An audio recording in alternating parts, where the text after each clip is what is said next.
आप सभी का मेरे YouTube चैनल डॉक्टर अमर ऑफिशियल में हार्दिक स्वागत है। आज हम हिंदी पाठ्य पुस्तक की कविता अधिनायक का अध्ययन करेंगे। इस कविता अधिनायक के कवि हैं रघुवीर सहाय। रघुवीर सहाय का जन्म उत्तर प्रदेश के लखनऊ में हुआ था। इन्होंने इस अधिनायक कविता में तत्कालीन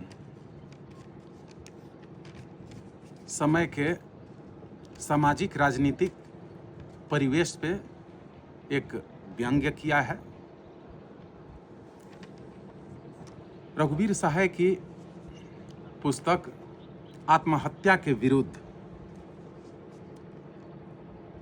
इस काव्य कृति से यह अधिनायक कविता ली गई है।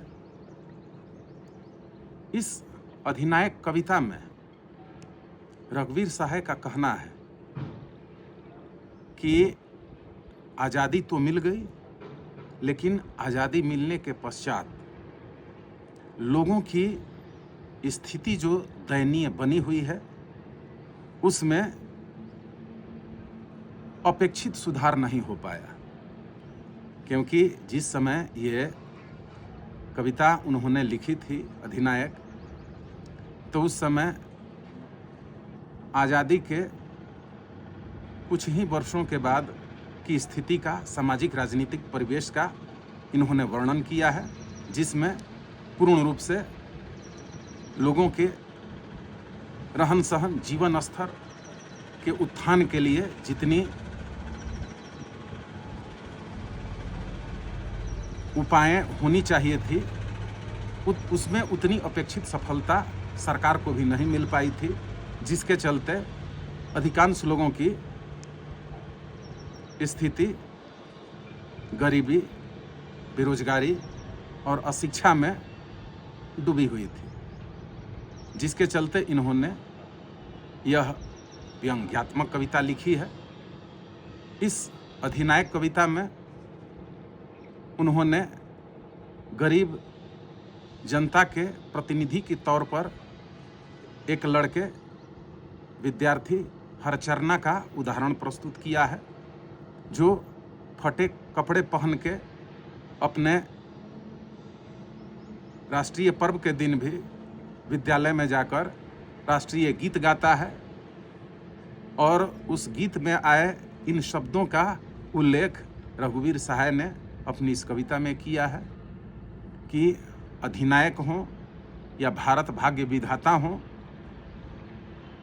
तो आज़ादी के बाद जो सुख सुविधा मिल रही है, कवि के अनुसार वो उच्च वर्ग को ही, जो बड़े बड़े पदों पे विराजमान है, जिन्हें फूल माला हार पहनाकर जनता प्रतिनिधि बनाकर अपना दुर्दिन दूर करने के लिए चुन रही है, भेज रही है।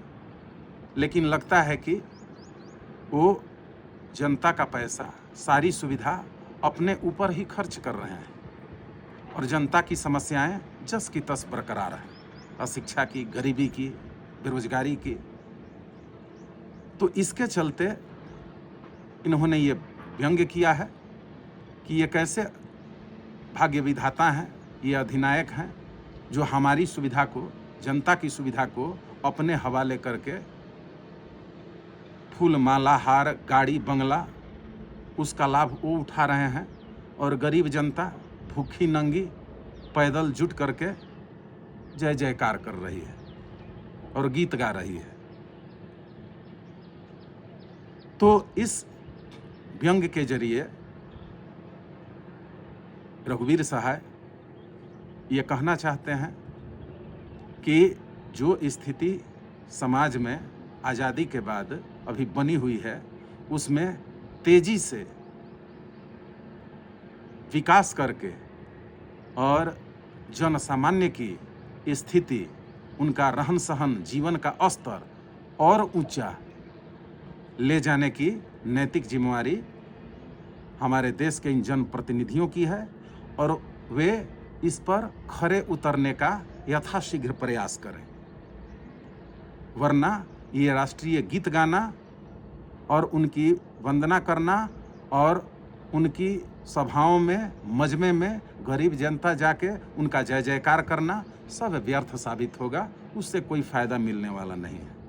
इसके लिए जनप्रतिनिधि, देश के जो भाग्य विधाता हैं, वो जागरूक होकर, लगन मेहनत से समर्पित होकर अपनी पूरी जनता की सुख सुविधा के लिए, उनके जीवन के स्तर में उत्थान के लिए अहरनिश भरपूर प्रयास करें ताकि इस लक्ष्य में कामयाबी मिल सके।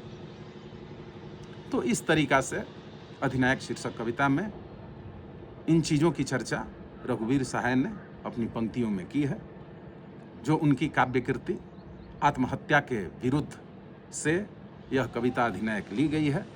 आगे इस पाठ में आए कुछ प्रश्नों की चर्चा करते हैं, जैसे व्याकरण के अंतर्गत समास विग्रह। यहाँ आए हुए कुछ पदों का विग्रह करना है। राष्ट्रगीत, राष्ट्रगीत का समासिक विग्रह हुआ राष्ट्र के लिए गीत, और यह तत्पुरुष समास है। अगला शब्द है बेमन, इसका विग्रह होगा बिना मन का, यह नई समास है। फिर एक शब्द है पूरब पश्चिम, इसका विग्रह होगा पूरब और पश्चिम, यह द्वंद्व समास है। अगला शब्द है महाबली, इसका विग्रह होगा महान है जो बलि, यह कर्मधारय समास हुआ। इसके बाद जो शब्द है नरकंकाल, इसका विग्रह होगा नर का कंकाल, यानी कि यह तत्पुरुष समास है।